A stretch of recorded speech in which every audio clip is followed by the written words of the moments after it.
Indian potash limited IPL हेउछि सारे भारतर सबुठारु बड़ आमदानीकारी जोगाणकारी एवं वितरक।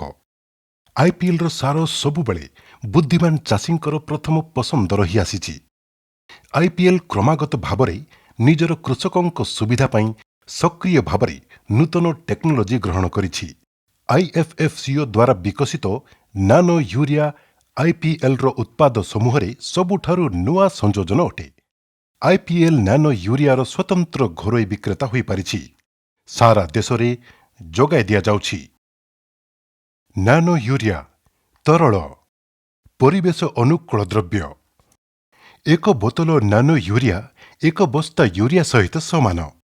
नानो यूरियार प्रतिश्रुति कम खर्च अधिक लाभ। केवल बेसरकारी संस्था पाई विक्रेता इंडियन पोटाश लिमिटेड। विश्वर प्रथम नानो यूरिया। नानो यूरिया तरल विश्वर प्रथम नानो सार जहाँकि एफसीओ 1985 द्वारा अनुमोदित। एही सार को इफ्को नानो बायोटेक्नोलोजी गवेषणा केन्द्र एनबीआरसी कलोल गुजरात ठारे प्रस्तुत करा जायछि। नानो यूरिया तरल रे 4% नानो जबखारजान कणिका अछि। समग्र भारत रे नानो यूरियार परीक्षण 90 रु अधिक फसल एवं 11,000 स्थान रे आईसीएआर केबीके कृषि गवेषणा केन्द्र राज्य कृषि विश्वविद्यालय एवं अनेक प्रगतिशील कृषकों सहयोग रे करा जायथिला। एक बोतल नानो यूरिया एक बस्ता यूरिया सहित समान। नानो यूरिया तरलर उपकारिता। नानो यूरिया 20 रु 50 नानोमीटर व्यवहार कले फसल 85% ग्रहण करिथाए, ଯେଉଁଠାରେ କି ଛୋଟ ଦାନା यूरिया 30% ଗ୍ରହଣ କରିଥାଏ। ଏହି ସାର ମୃତ୍ତିକା ଜଳ ଏବଂ ବାୟୁର ଗୁଣ ସଂରକ୍ଷଣ କରି ରଖିଥାଏ ଏବଂ ଗ୍ଲୋବାଲ ୱାର୍ମିଂକୁ ମଧ୍ୟ ନିୟନ୍ତ୍ରଣ କରିଥାଏ।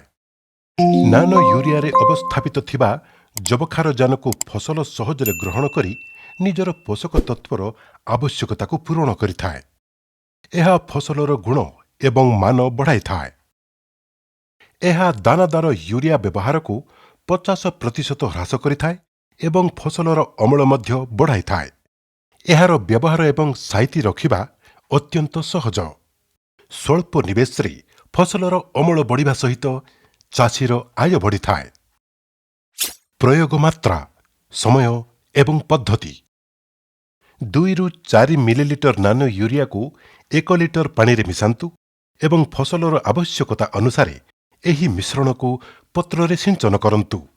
ଉତ୍ତମ ଫଳ ପାଇବା ପାଇଁ ଏହି ସାରକୁ 3 ଥର ସିଞ୍ଚନ କରନ୍ତୁ। 500 ମିଲିଲିଟର ନାନୋ यूरिया ବୋତଲ 170 ରୁ 200 ଲିଟର ପାଣିରେ। ଫସଲ ପ୍ରଥମ ସିଞ୍ଚନ, ଦ୍ୱିତୀୟ ଏବଂ ତୃତୀୟ ସିଞ୍ଚନ। ଫଳ ପ୍ରଥମ ସିଞ୍ଚନ ଫୁଲ ଆସିବା ପୂର୍ବରୁ, ଦ୍ୱିତୀୟ ସିଞ୍ଚନ ପ୍ରଥମ ସିଞ୍ଚନର 30 ଦିନ ପରେ, ତୃତୀୟ ସିଞ୍ଚନ ଦ୍ୱିତୀୟ ସିଞ୍ଚନର 30 ଦିନ ପରେ।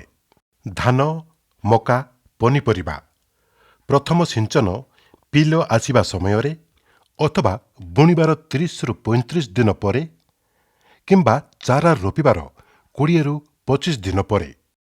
ଦ୍ୱିତୀୟ ସିଞ୍ଚନ ପ୍ରଥମ ସିଞ୍ଚନର 20 ରୁ 25 ଦିନ ପରେ ଅଥବା ଫୁଲ ଆସିବା ପୂର୍ବରୁ। ପ୍ରୟୋଗ ପ୍ରକ୍ରିୟା।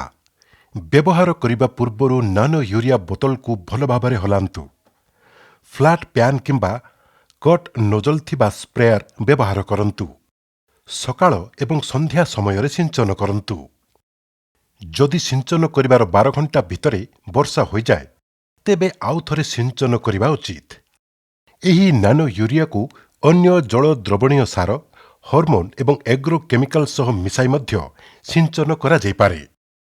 ଏହି ସାରକୁ ତିଆରି ହେବାର 2 ବର୍ଷ ମଧ୍ୟରେ ବ୍ୟବହାର କରିବା ଉଚିତ। ଏହି ସାରରେ କୌଣସି ବିଷାକ୍ତ ଗୁଣ ନାହିଁ, କିନ୍ତୁ ସିଞ୍ଚନ ସମୟରେ ମୁହଁରେ ମାସ୍କ ଏବଂ ହାତରେ ଗ୍ଲୋଭ୍ସ ପିନ୍ଧିବା ଉଚିତ। ବୋତଲକୁ ଥଣ୍ଡା ଓ ଶୁଖିଲା ସ୍ଥାନରେ ସାଇତି ରଖିବା ଉଚିତ। ଆଇପିଏଲ୍ ସାର ବୁଦ୍ଧିମାନ ଚାଷୀଙ୍କର ପ୍ରଥମ ପସନ୍ଦ। କେବଳ ବେସରକାରୀ ସଂସ୍ଥା ପାଇଁ ନାନୋ यूरियाର ବିକ୍ରେତା Indian potash limited.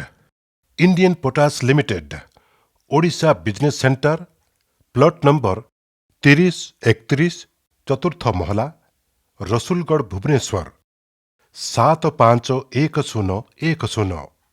Telephone number 0674 25855514 258 5515 258 5516 258 5517।